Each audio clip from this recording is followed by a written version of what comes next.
Hello. Yes. Hello, Hi. ma'am. Yes, we can hear you. Okay. Welcome to a live session, ma'am. Thank you so much. Thank you. So, I was thinking, I wanted one person to just take charge, that everyone is muted. Because a lot of times people are talking in the middle and it gets very intrusive, right? And are you okay with me going live on YouTube with it? Or would you want me to do it later? We are absolutely fine with it, ma'am. And the one thing that I would like to say that can we wait for just 5 minutes because two of our candidates are Yeah, joining. absolutely. We'll do that. I'll just, you'll have to make me the host. I'll just check if we can go live. That would be nice. Share, And, giving you uh, the. and would you want me to ask questions at the end, or participants usually give answers in the chat box? How does it work? Ma'am, both the approaches can work. Either you can ask them so that they can tell you what is their understanding about the session, what is their takeaway, or even they are comfortable in asking because they feel very comfortable after the end of the session to ask whatever curiosity they have in their mind. So both the approaches are okay with us. So what I want to do is I want people to write in the chat box, while I'm talking, and towards the end they can ask questions. Once in a while, if someone has an experience share, then I would be very open to them talking about it. Otherwise, I would prefer that people don't do that. Take care. Sure, ma'am. We'll follow the same. Yeah.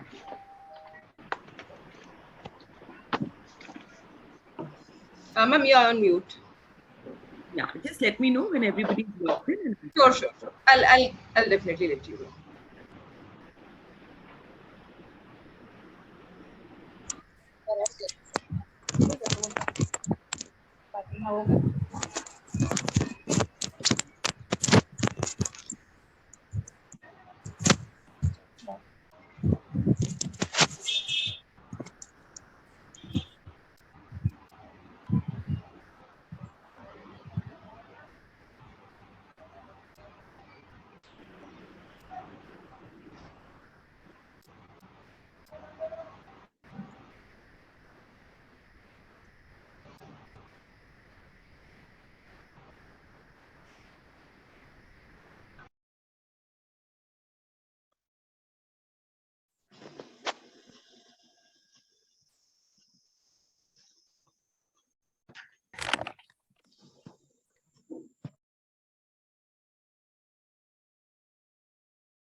Ma'am, should I make you the host? Yes, I think that would be better. Okay.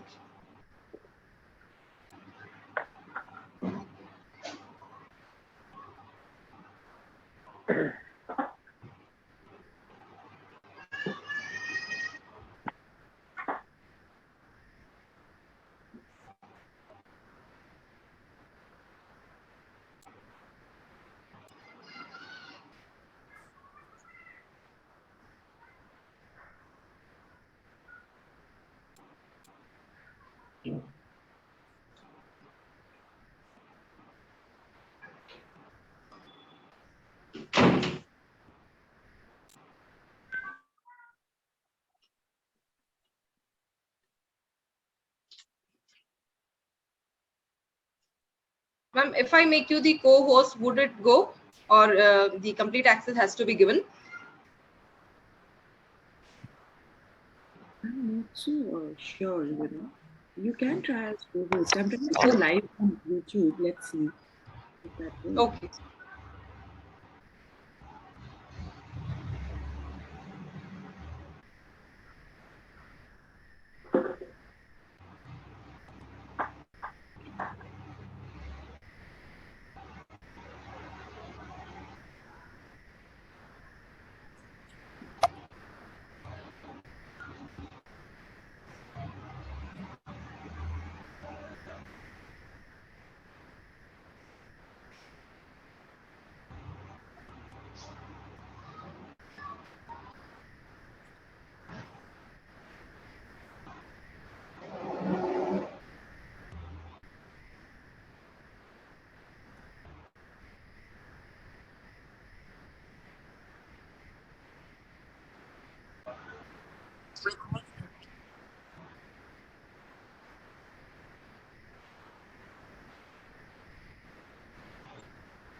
There's some noise in the background. There is some noise, you are saying? Yes. Yes, once we start the session, we'll everybody will mute their options. So should we start, ma'am? Yes, we can start. And are you recording? You are not recording, right? Yes, yes, we are recording it. Perfect. Perfect.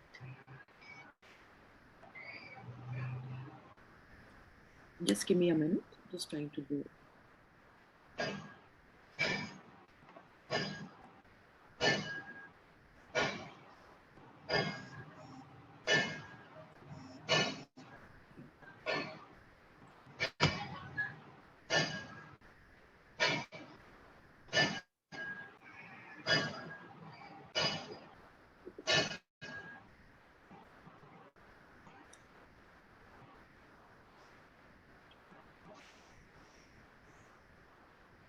Yes, ma'am, we are starting. I request everybody please be on camera and please mute your audio so that uninterruptedly we can have this live session. Please kindly be on camera.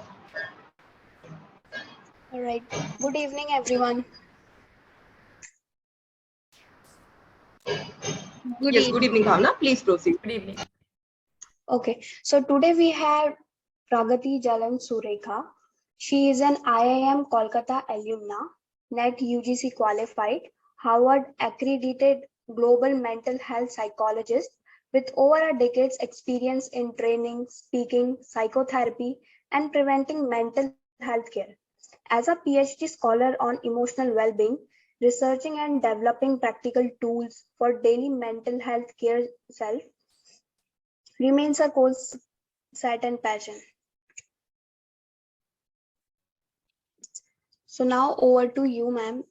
We would love to have a session with you. Thank you so much. I'm very happy to be here. And what's really important whenever we want to talk about emotional well-being is a basic understanding of what does emotional well-being mean. You know, a lot of times we are never sure about what is good, what is bad, why do we feel good in certain situations, why do some things feel bad, right? Would you agree, yes or no? Please type in the chat box. The more interactive you are, the more my energy will go up. And, you know, we'll have a fun session. Otherwise, it'll be 1 hour boring lecture where you all will be like, oh God, now let me just go through this and, you know, do my own thing on a Saturday night. So the more we talk about things, the more we are able to manage our life. So firstly, what I want to ask everybody is, how is it that you take care of your mental health? Think about it. Right now, you don't want to. You need not write anything, you need not say anything. But whenever we start off, it's very, very important that we know exactly where are we starting. You know, because till we don't know where we are starting, we'll never know where we are ending, because we'll constantly keep waiting to start. So I urge everybody to take a minute and start off thinking, you know, how is it that they take care of their own mental health? Done? When you've done, just type done in the chat box.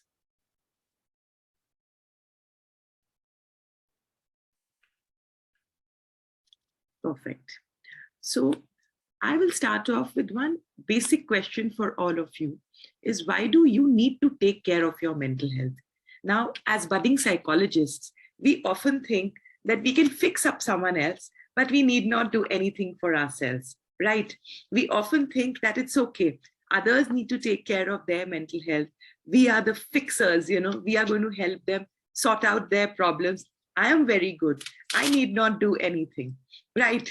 I mean, we don't say it, but a lot of us who study psychology think that we can fix somebody else. My own issues, I'll just learn how to camouflage it well, where I need not say anything, where I need not practice what I preach. So remember that whenever you are going to help another take care of their mental health, it's going to begin with you. It starts with you. So before you become an expert on all the theories, what Bandura has taught you about, you know, how the environment affects you, or how Freud talks about what's going on in your inner world, what's really, really important is you become an expert to take care of your own mental health. You become somebody who knows exactly what to do to take care of his or her mental health.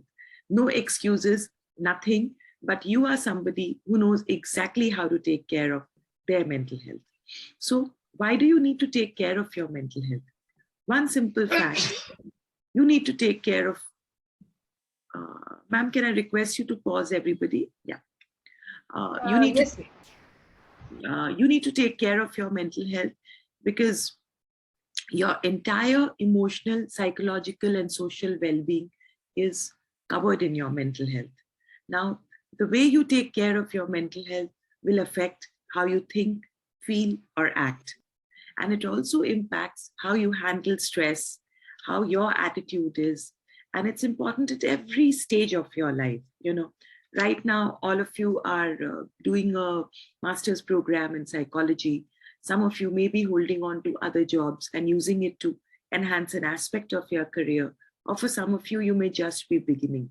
So if you are really looking for your confidence to be boosted, to increase your chance of success, what you need to do is firstly start off with taking care of your own mental health. No excuses.